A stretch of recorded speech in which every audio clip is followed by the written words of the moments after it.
Dear, GS में revision किया जाएगा। एक पहला क्वेश्चन ये अगर पूछता है कभी, भारतीय राष्ट्रीय कांग्रेस की स्थापना किसने किया था, तो ए.ओ. ह्यूम का नाम आप बताइएगा। ए.ओ.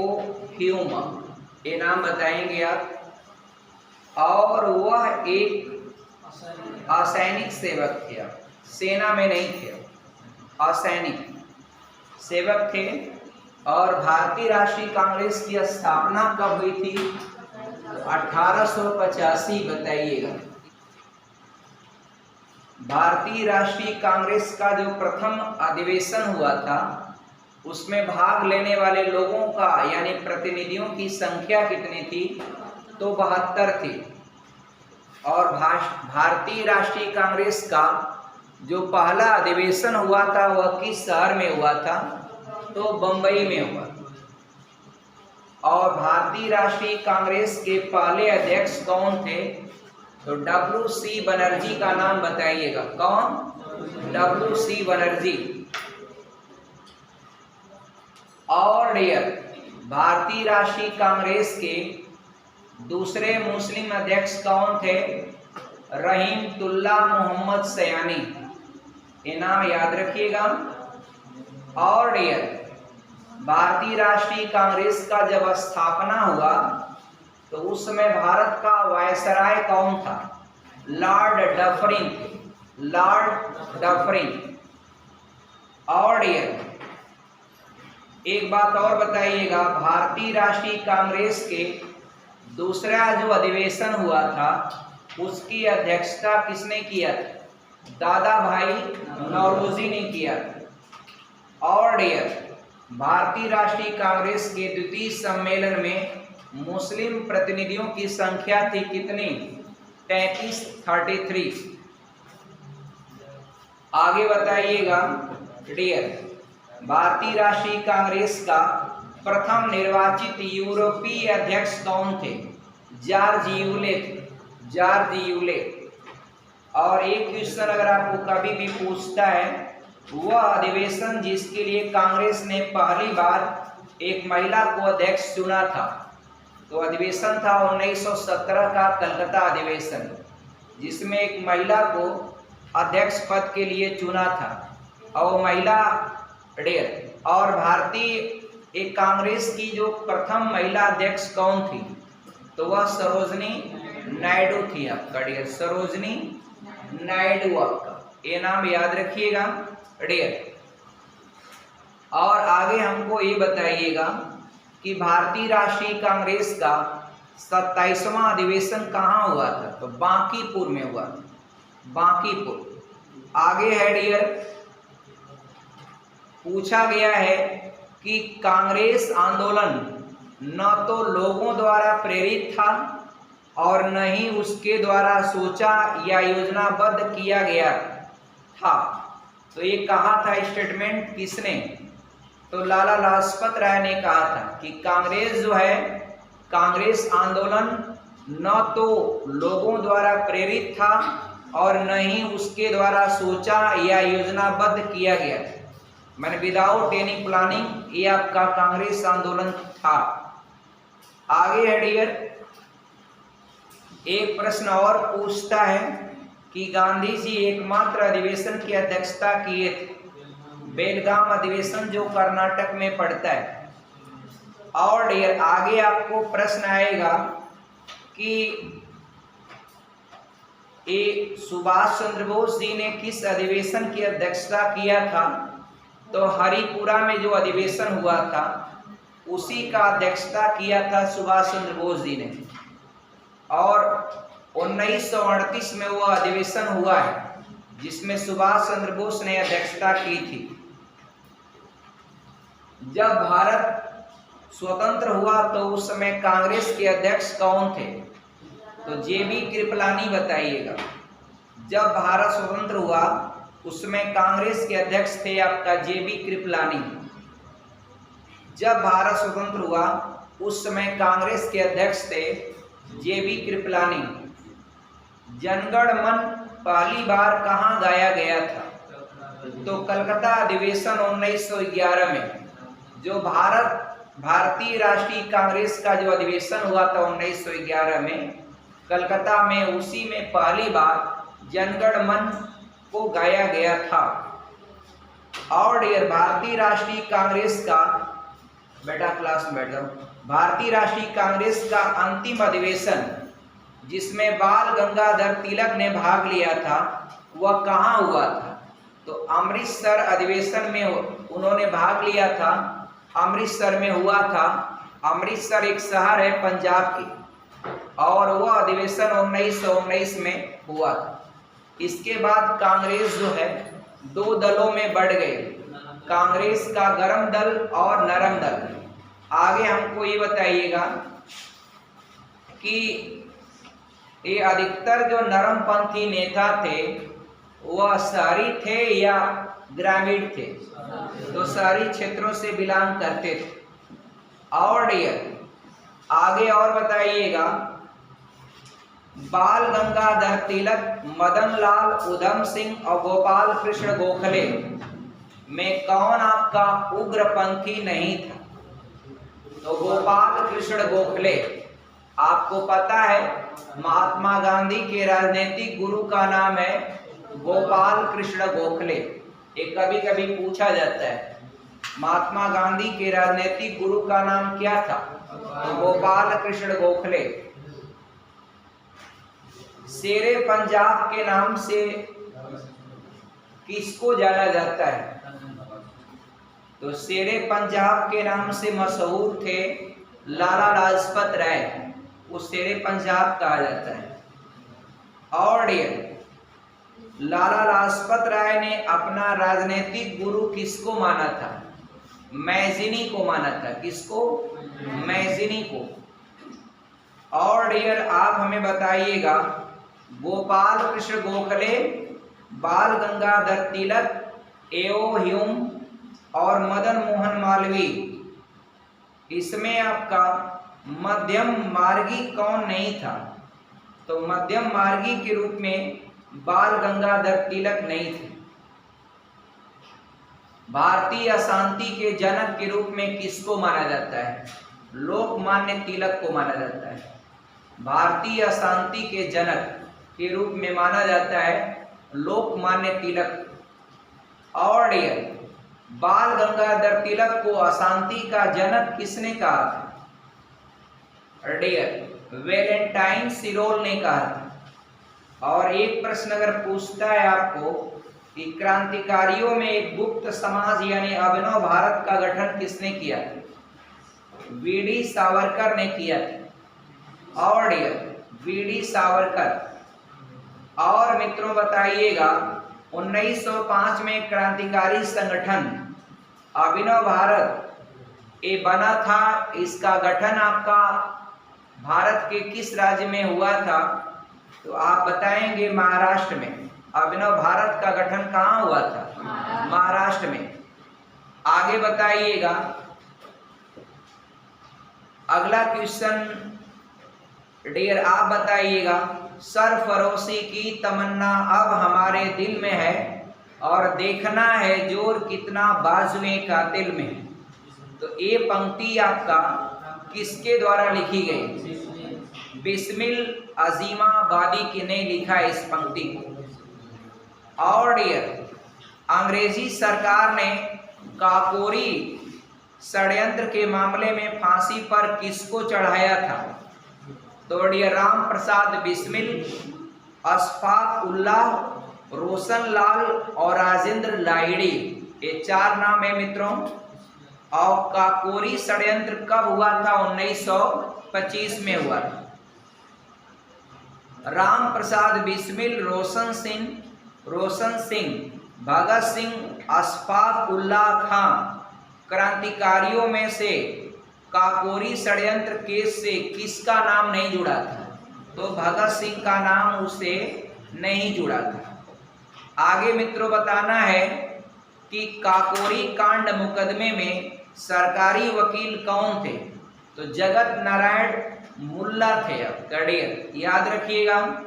और आगे हमें बताइएगा, हिंदुस्तान सोशलिस्ट रिपब्लिकन एसोसिएशन एक संगठन था जिसका गठन किया था 1928 में चंद्रशेखर आजाद ने।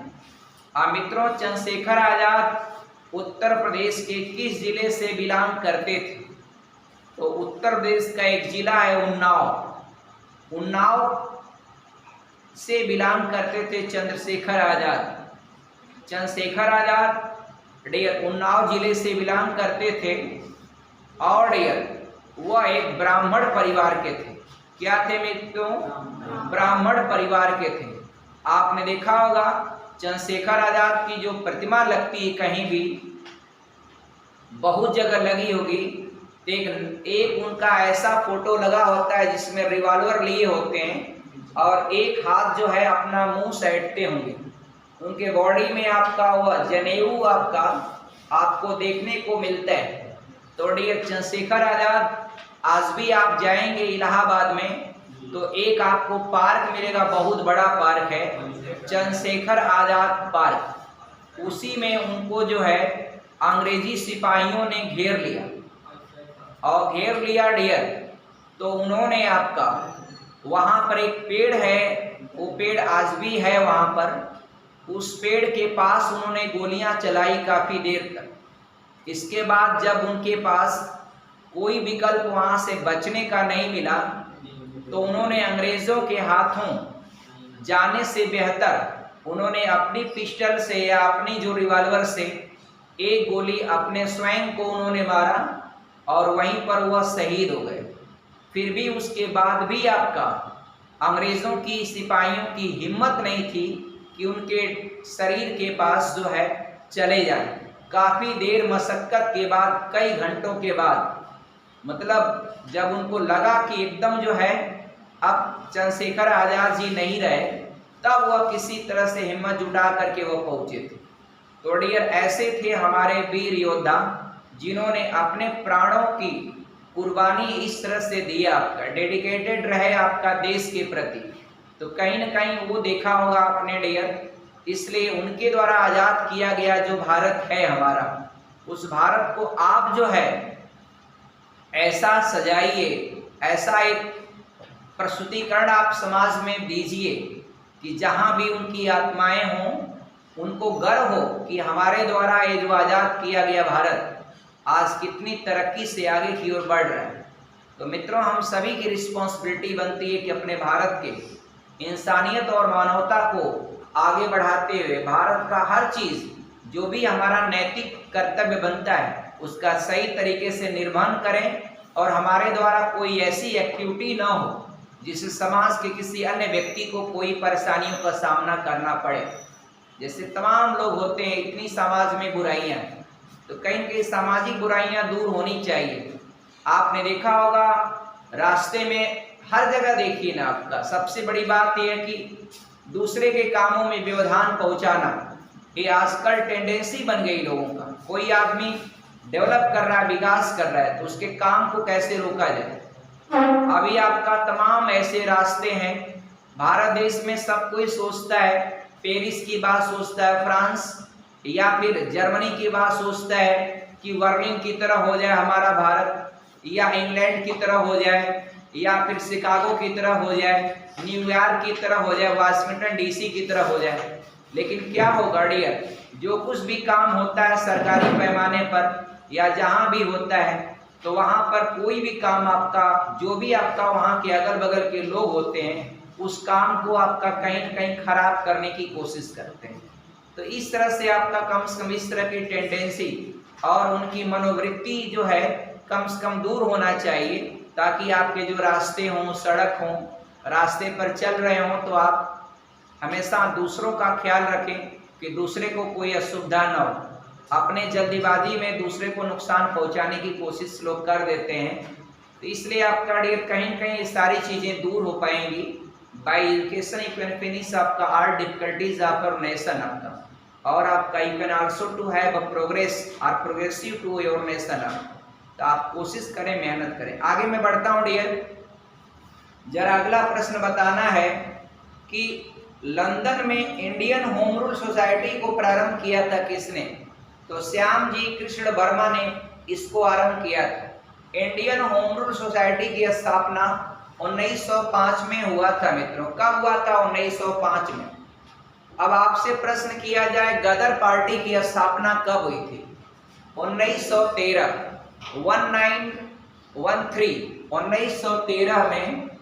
1913 ईस्वी में गदर पार्टी की स्थापना हुई थी। किसकी हुई थी?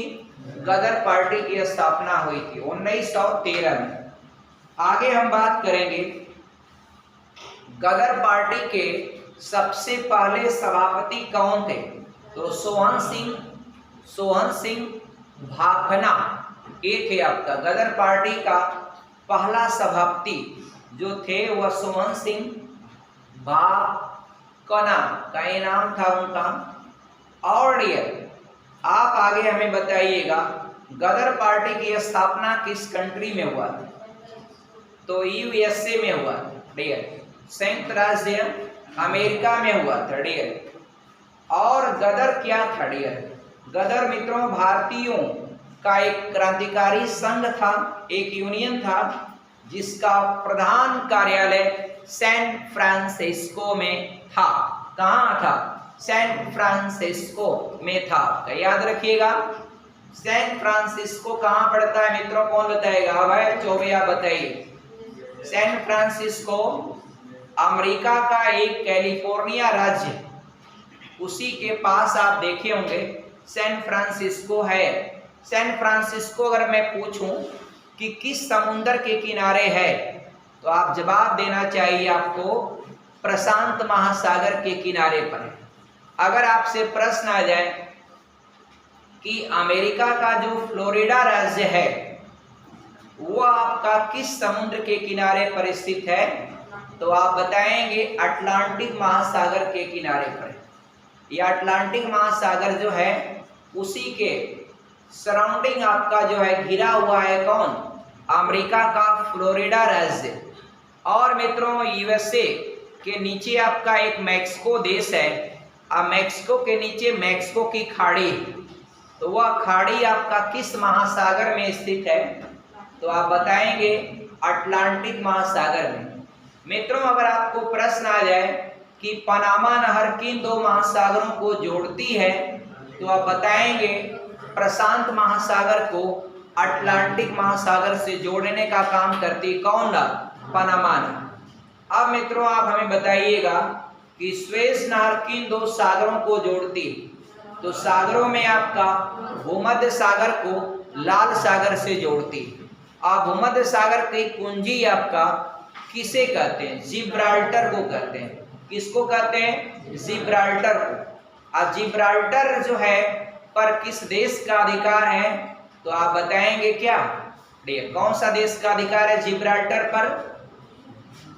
तो आप सही जवाब दीजिएगा जिब्राल्टर पर ब्रिटेन का अधिकार है, जबकि वास्तव में वो लोकेशन किसका है?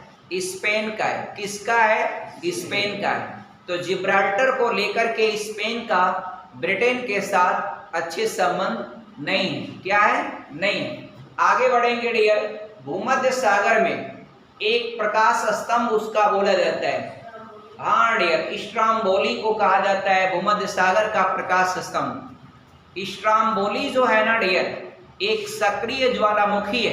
क्या है डियर? सक्रिय ज्वालामुखी है, जो आप जानते हैं एक इटली का सिसिली द्वीप है। इस सिसिली द्वीप पर किस देश का अधिकार है? इटली का।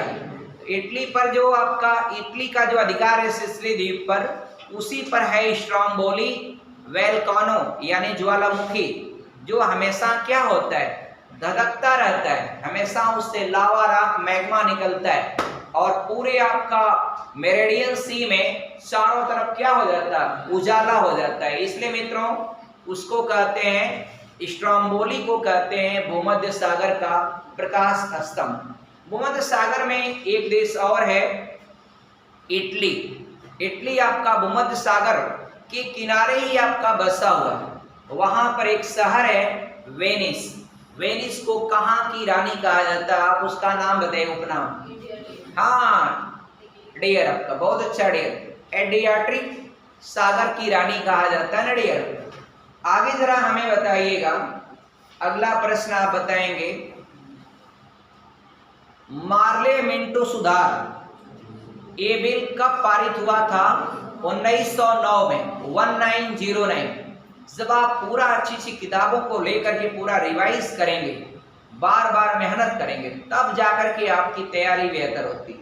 आप सोचें 10 मिनट कभी पढ़ा, किताब हटा दिया, ऐसे नहीं होता है। तैयारी का मतलब जो इतिहास की चीजें होती उसको समय समय पर रिवाइज करते रहिए बार बार, तब वो दिमाग पर रखता है। और ये उसको स्टोरी बनाकर समझें, उसको किसी घटना से जोड़ करके समझें, और अपना रटने का और याद करने का सबका अपना अलग अलग तरीका होता है। उसमें जो तरीका आपको बेहतर हो उसको फॉलो करें। मित्रों, आगे हम बात करेंगे, ब्रिटिश काल में दिल्ली से पहले भारत की राजधानी किस शहर में थी? कोलकाता में थी। किस शहर में थी? कोलकाता में। अब कोलकाता से राजधानी आपका दिल्ली कब बनी? 1912 में। कब बनी? 1912 में। मित्रों, वर्ष 1911 में बंगाल विभाजन को रद्द कर दिया गया और भारत की राजधानी कलकत्ता से दिल्ली हस्तांतरित करने की घोषणा हुई और 1 अप्रैल 1912 को दिल्ली राजधानी बनाई गई। कब? 1 अप्रैल 1912 को। 1 अप्रैल 1912 को। मित्रों, आगे बताएंगे कि वह जिसके राजकीय प्रवेश के अवसर पर दिल्ली में बम फेंका गया था, वह कौन था? लॉर्ड हार्डिंग था। Lord Hardinge. लॉर्ड हार्डिंग जब प्रवेश किया, राजकीय प्रवेश किया दिल्ली में, तो उसके आगमन पर क्रांतिकारियों ने क्या कर दिया? बम फेंक दिया। डियर, आगे बताइएगा, भारतीय राज्य के रूप में बिहार का गठन कब हुआ था? भारतीय राज्य के रूप में बिहार का गठन कब हुआ था? तो बिहार का गठन मित्रों 1912 में हुआ था। बिहार का गठन कब हुआ था? 1912 में। आगे हमें बताइएगा, 1916 में भारतीय राष्ट्रीय कांग्रेस का जो लखनऊ अधिवेशन था, उसकी अध्यक्षता किसने किया था? एसी मजूमदार ने किया था। एसी मजूमदार ने किया था। डियर, आगे बताइएगा, होम रूल लीग की स्थापना, होम रूल लीग आंदोलन को सबसे पहले किसने प्रारंभ किया था? होम रूल लीग आंदोलन को प्रारंभ किया था एनी बेसेंट ने, और 1916 में 2 होम रूल लीग आरंभ हुआ था।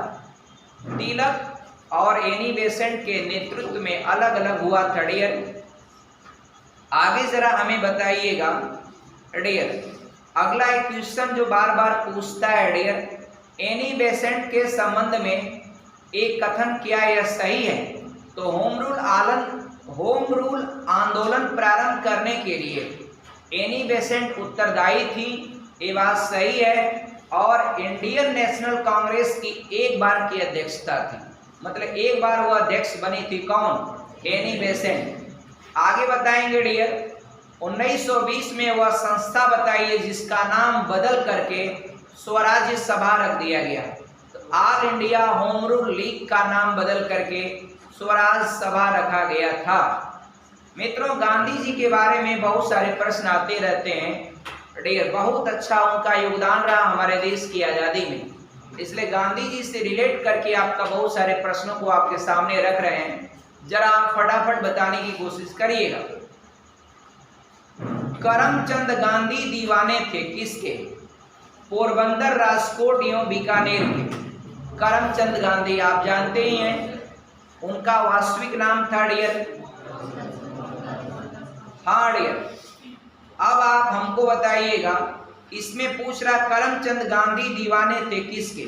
पोरबंदर के, राजकोट के और बंकानेर एक स्थान है, कहीं पड़ता है उसी में। महात्मा गांधी ने जिस कॉलेज से पढ़ाई किया था, वह कॉलेज का नाम क्या था और कहाँ पर स्थित था? तो श्यामल दास कॉलेज था, जो भावनगर गुजरात में पड़ता है। मित्रों, कहाँ पड़ता है? भावनगर गुजरात में। और फिर अगला बताइएगा कि ये पूछा गया है कई बार, डियर, गांधी का सत्याग्रह रणनीति में सबसे अंतिम स्थान प्राप्त है किस चीज को? तो सत्याग्रह में वह हमेशा क्या करते थे? हड़ताल करते थे। क्या करते थे? हड़ताल। उनकी रणनीति यही रहती थी, हड़ताल करने की। और गांधी जी के सिद्धांत के अनुसार कथन क्या सही है? तो सत्याग्रही का शस्त्र क्या होना चाहिए? अहिंसा। और सत्याग्रही को अपने संकल्प में दृढ़ विश्वास होना चाहिए और जो भी संकल्प ले उस पर आपका वह अडिग रहे। और सत्याग्रही को विरोधियों के प्रति द्वेष भाव नहीं रखना चाहिए, कहा था। ये विचार थे किसके? महात्मा गांधी जी के। गांधी जी के अनुसार हिंसा का क्रूरतम रूप क्या है? तो आपका गरीबी का अस्थायित्व। यानी गांधी जी के अनुसार हिंसा का क्रूरतम रूप क्या है? तो गरीबी का अस्थायित्व। माने आपके अंदर हिंसा है तो इसका मतलब आप हमेशा गरीब ही बने रहेंगे। इसलिए मित्रों, हिंसा जो है आपको छोड़ना पड़ेगा, क्योंकि आपने देखा होगा जब भी आप हिंसात्मक कार्रवाई करते हैं तो आप परेशान हो जाते हैं, आप क्या हो जाते हैं? गरीब हो जाते हैं, परेशानियों में जूझ जाते हैं, जिससे आपका जो समृद्धता जो होती है वो खतरे में पड़ जाती है। इसलिए मित्रों, कभी भी हिंसात्मक गतिविधियों से क्या रहें? दूर रहें। महात्मा गांधी जी दक्षिण अफ्रीका की यात्रा से भारत कब लौटे थे? तो वर्ष 1915 में। कब? वर्ष 1915 में। गांधी जी दक्षिण अफ्रीका में कितने साल तक रहे थे? मित्रों, 21 साल तक रहे थे। कितने साल? 21 साल। और बताइएगा डियर, आगे है कि एम के गांधी ने भारतीय राष्ट्रीय कांग्रेस के जिस अधिवेशन में पहली बार भाग लिए थे, नहीं अध्यक्षता नहीं, सिर्फ भाग लिए थे, वह अधिवेशन था कलकत्ता अधिवेशन 1901 में था। कब था डियर? 1901 में। आगे है डियर,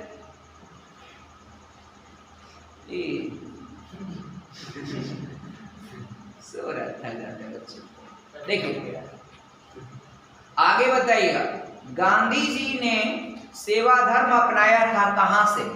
तो दक्षिण अफ्रीका से ही वो सेवा धर्म करते थे। और उनके राजनीतिक गुरु का नाम गोपाल कृष्ण गोखले। और डियर पूछा है कि सत्याग्रह शब्द को किसने गढ़ा था? तो महात्मा गांधी जी ने गढ़ा था। और आगे पूछा गया है, महात्मा गांधी का भारत में पहला सत्याग्रह कहाँ हुआ? चंपारण में हुआ था मित्रों। चंपारण पड़ता है कहाँ? बिहार में। मोहनदास करमचंद गांधी सर्वाधिक जाने जाते हैं किसके लिए? तो भारतीय स्वतंत्रता को प्राप्त करने के लिए, निष्क्रिय विरोध करने के लिए जाने जाते हैं। आगे दिया है कि विदेशी वस्त्रों की बर्बादी ही उनका सर्वोत्तम व्यवहार है। तो एक शब्द कहा था महात्मा गांधी जी ने। इसलिए महात्मा गांधी जी ने हर चीज को स्वदेशी अपनाओ का नारा दिया था। वो लाइट जला के वीडियो साफ नहीं आ रहा है। अच्छा डियर, आप बड़े समझदार हैं, बहुत देर में आप बताएं। और डियर आगे बताइएगा, अगला क्वेश्चन है, महात्मा गांधी के राजनीतिक जीवन की घटनाओं का कालक्रम दिया यहाँ पर। पहला चंपारण में हुआ, पहला घटना उन्होंने जो भी आपका आंदोलन किया। और चंपारण के बाद अहमदाबाद में मिल हड़ताल किया, उसके बाद खेड़ा में एक आंदोलन किया, और उसके बाद लास्ट में है उनका असहयोग आंदोलन। तो चारों का सीरियल था। ये पूछता है कभी कभी क्रम देने के लिए। आगे है डियर, अगला प्रश्न किया है, महात्मा गांधी जी का छत्तीसगढ़ में प्रथम आगमन कब हुआ था?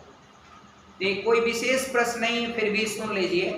20 दिसंबर 1920 को। और पूछता है डियर कि महात्मा गांधी जी, ये आपका पूछ रहा है, गांधी जी की मृत्यु पर जिसने कहा एक शब्द, एक वाक्य कहा था, हमारे जीवन से प्रकाश चला गया, वह व्यक्ति कौन थे जिन्होंने स्टेटमेंट दिया था?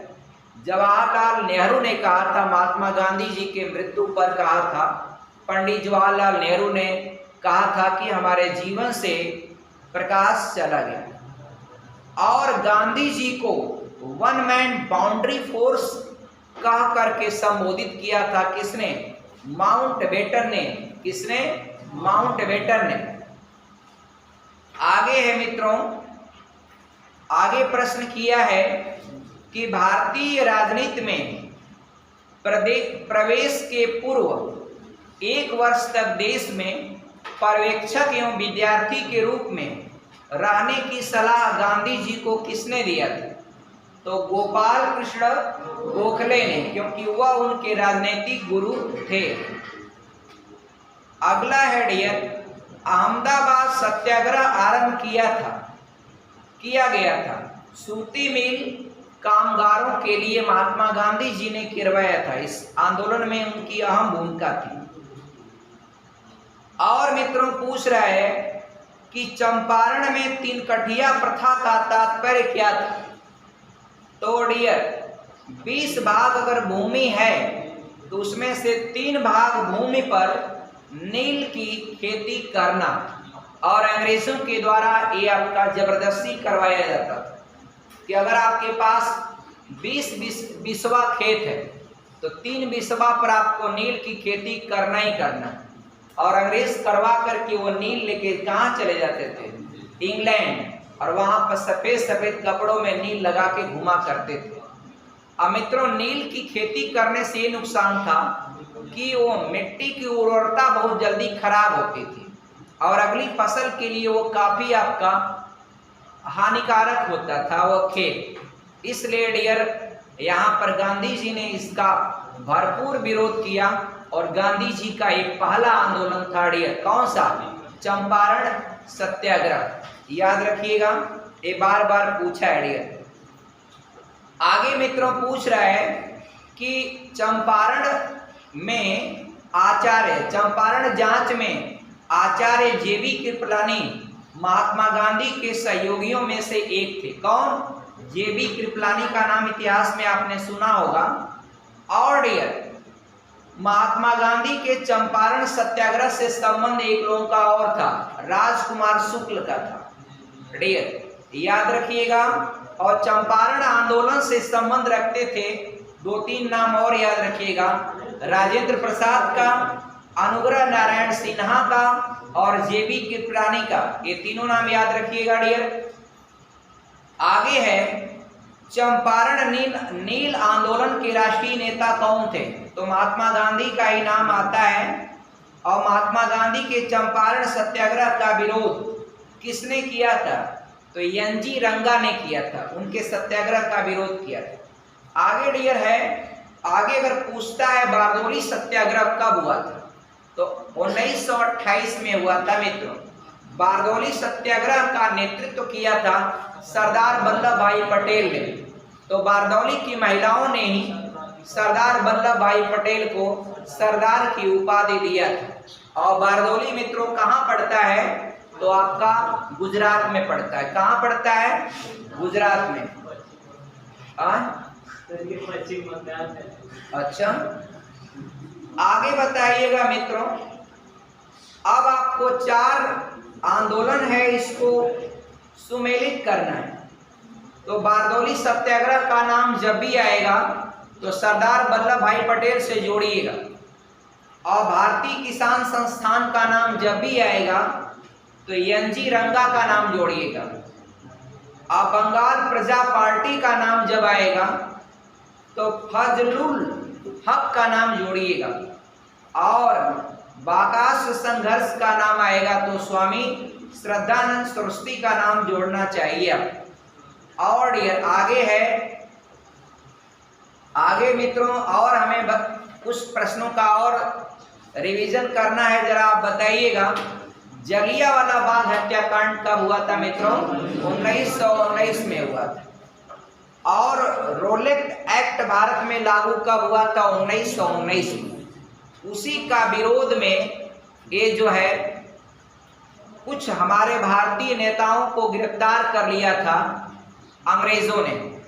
तो उनके छुड़ाने के लिए या अंग्रेजों के ऊपर दबाव बनाने के लिए जलियांवाला बाग में हमारे तमाम लोग आपका जो वहाँ के स्थानीय थे वह उसके विरोध में एक शांतिपूर्ण आपका सभा कर रहे थे, जिसमें आपका जनरल डायर ने गोलियां चलवा दी थी और जलियांवाला बाग में प्रवेश का सिर्फ एक मार्ग था और आपका पूरा बाग में चारों तरफ से पूरा घिरा हुआ था। मित्रों, एक बीच में कुआं था और जलियांवाला बाग में अंग्रेजों के लिए भारत के साथ गद्दारी करने वाला भारतीय था। कौन भारतीय था जिसने आपका उस सभा की गोपनीय जानकारी ट्रांसफर किया था? हंसराज नामक एक भारतीय था, हंसराज ही नाम होगा, देखिएगा उसने। और जनरल डायर ने गोली चलाने का आदेश दिया था और अंग्रेज सिपाही आए, एक ही गेट था, वहीं से आपका सब एक लाइन में खड़ा होकर के गोलियां चलाने लगे एक तरफ से। अब गोली चलेगी एक गेट के पास से तो वहां तो कोई जाएगा नहीं, अब वहां जाएगा नहीं तो भागे किधर से भागे आपका, तो लोग भाग नहीं पाए। तो वहां पर मित्रों एक बीच में कुआं था, उस कुआं में लोग कूदने लगे अपने जान को बचाने के लिए। अब मित्रों हुआ ऐसा कि उस कुएं में एक के ऊपर एक कूदते गए, इतनी लाशें उस कुएं में दब गई। तो वहां क्या था, दीवारों में आज भी जो गोलियों के निशान है उसको गोला कर कर के चिन्ह बनाया गया पूरा हर दीवार पर, जहां जहां गोलियों के निशान है वो आज भी आपका एक याददाश्त के रूप में रखा गया है, एक मेमोरेंडम के रूप में रखा गया है। अभी कभी आप अमृतसर जाइए, हालांकि एक बार ब्रिटेन के प्रधानमंत्री यहाँ आए तो उन्होंने आपका इंग्लैंड के इतिहास का एक दुखद घटना बताया था, जलियांवाला बाग हत्याकांड। मतलब एक निहत्थों पर जो कोई उसमें हथियार नहीं लिया था, उन निहत्थों के ऊपर गोली चलाने का काम किया था अंग्रेजों ने। जलियांवाला बाग हत्याकांड पूरे इतिहास में भारतीयों के द्वारा आपका कभी भुलाया नहीं जा सकता। और जनरल डायर को सुनिए आप, जनरल डायर को एक भारतीय योद्धा ऊधम सिंह, वह उनको जा करके आपका जनरल डायर, बाद में उनको भी सजा हो गई, लेकिन ये है कि बदला तो उन्होंने ले ही लिया कड़िया। तो आप इसलिए आज भी इतिहास में याद रखा जाता है ऊधम सिंह जी को। आपका इतने अद्भुत थे आपका, बताइए ऐसा आप लोगों में से किसी को जिम्मेदारी दिया जाएगा पाकिस्तान में पीओके को वापस लाना है या फिर आपका और जो बदला है हमारे देश में? वैसे आपका डियर है पाकिस्तान जो है ना आपका, जो भी भारत के साथ करता है उसका दंड उसको अपने आप प्रकृति देती है। इसमें पाकिस्तान के हालात बहुत बुरे हैं। पाकिस्तान हमारे देश से आपका मच्छरदानी मांगा है डियर, उसको आपका उसके यहाँ बाढ़ आ गया है। अब बाढ़ में मच्छर इतना काट रहे हैं, पूरा पाकिस्तान बीमार हो गया। अब वह भारत में अभी आपका आदेश एक रिक्वेस्ट किया है कि हमें आपका कुछ लाख मच्छरदानियां भिजवा दीजिए, तो वो आपका कई राज्य उसके बाढ़ से तबाह है। आगे डियर मित्रों हम आपसे बात करेंगे डियर, ये प्रश्न किया है कि अगर प्रश्न पूछता है कि कांग्रेस के खिलाफत आंदोलन का समर्थन किसने किया, या कांग्रेस के खिलाफत आंदोलन का समर्थन किया गया मुख्यतः खलीला की पुनः स्थापना के लिए और मुसलमानों की सहानुभूति प्राप्त करने के लिए। और डियर एक प्रश्न किया है, पूछता है डियर कभी कभी 1920 के नागपुर के भारतीय राष्ट्रीय कांग्रेस के अधिवेशन के असहयोग प्रस्ताव को प्रस्तावित किया था किसने? तो CR दास ने किया था, चित्तरंजन दास उनका पूरा नाम था। और भारतीय राष्ट्रीय कांग्रेस ने पहला असहयोग आंदोलन कब शुरू किया था? 1920 में। बताइएगा कब? 1920 में। महात्मा गांधी द्वारा चलाया गया प्रथम जन आंदोलन था कौन सा? तो ये आपका असहयोग आंदोलन था। आगे है डियर, एक प्रश्न आपका ये भी आपका बार बार पूछा जाता है, 1885 सन आपको किसके लिए प्रसिद्ध है? भारतीय राष्ट्रीय कांग्रेस की स्थापना के लिए। 1905 क्यों फेमस है? बंगाल का विभाजन के लिए। 1909 क्यों फेमस है? मार्ले मिंटो सुधार के लिए। 1930 क्यों फेमस है? सविनय अवज्ञा आंदोलन के लिए। मित्रों 2-3 प्रश्न और बताइएगा। ये आपका दिसंबर 1929 में क्या हुआ था भारतीय इतिहास में? तो भारतीय राष्ट्रीय कांग्रेस का लाहौर में अधिवेशन हुआ था। और 23 मार्च 1931 को क्या हुआ था मित्रों? तो 23 मार्च 1931 को भगत सिंह, सुखदेव और राजगुरु को फांसी की सजा दिया था अंग्रेजों ने। और 1 अगस्त 1920 क्यों फेमस है? असहयोग आंदोलन का आरंभ हुआ था। और अप्रैल 1919 क्यों फेमस है? रोलेट सत्याग्रह के लिए प्रसिद्ध है या जाना जाता है। मित्रों और बताइएगा, असहयोग आंदोलन के दौरान वह व्यक्ति जिसने पटना कॉलेज छोड़ा जबकि उनकी परीक्षा के केवल 20 दिन ही बचे थे, तो ये नाम था डियर आपका जयप्रकाश नारायण का नाम याद रखा जाएगा डियर इतिहास में। और डियर पूछ रहा है कि स्वराज पार्टी की गठन असहयोग आंदोलन की असफलता के बाद हुआ था। जब असहयोग आंदोलन असफल हुआ था तो उसके बाद स्वराज पार्टी का गठन किया गया था। आगे में बताइएगा, 16 दिसंबर 1922 को इंडिपेंडेंट पार्टी बनाने का निर्णय किसने किया था? तो मदन मोहन मालवीय और मोतीलाल नेहरू ने। मित्रों मदन मोहन मालवीय जी का एक आपका इकाई बताइए जो पूरे भारत में प्रसिद्ध है। तो बनारस हिंदू विश्वविद्यालय की स्थापना माननीय पंडित आपका मदन मोहन मालवीय जी ने किया। तो उनका आपका एक अद्भुत, अविश्वसनीय, अकल्पनीय विश्वविद्यालय है बनारस हिंदू विश्वविद्यालय। मित्रों इसकी स्थापना कब हुई थी? 1916 में। आज जबकि डियर इलाहाबाद विश्वविद्यालय इससे भी पुराना है। और एक आपका वहां का विश्वविद्यालय जो भी पूछता है कभी कभी, AMU अलीगढ़ मुस्लिम यूनिवर्सिटी, यानी उसकी स्थापना सर सैयद अहमद खान ने किया। आगे बताइएगा मित्रों, अगला कि लाला लाजपत राय घायल हुए थे किस आंदोलन का विरोध या किस आपका अभियान के विरोध में या किस आपका कानून के विरोध में? तो साइमन कमीशन के विरोध में जो लाठीचार्ज हुआ था, साइमन कमीशन का विरोध हो रहा था भारत में और उस पर अंग्रेजों ने लाठीचार्ज किया था। इतना ज्यादा उनको चोटिल किया था माननीय आपका लाला लाजपत राय जी को कि बाद में आपका उनकी मृत्यु हुई। लेकिन उन्होंने कहा था अंग्रेजों से कि मेरी एक एक आपका चोट के निशान अंग्रेजों के लिए एक एक आपका कील का ताबूत के रूप में आपका सामना करना पड़ेगा, ये शब्द कहे थे। अब आगे डियर है, कांग्रेस ने पहली बार भारत की स्वतंत्रता का प्रस्ताव किस अधिवेशन में दिया था? पहली बार भारत की स्वतंत्रता का प्रस्ताव दिया था 1929 में जो अधिवेशन हुआ था। और मित्रों आपको पता है 1929 में जो अधिवेशन हुआ था वो लाहौर में हुआ था। कहाँ हुआ था? लाहौर में हुआ था। और वहां पर पूर्ण स्वराज का प्रस्ताव लाहौर के कांग्रेस अधिवेशन में किया गया था। आगे मित्रों 1929 में कांग्रेस अधिवेशन में पूर्ण स्वराज का नारा जो दिया था वह पंडित जवाहरलाल नेहरू दिया। धन्यवाद, थैंक्स।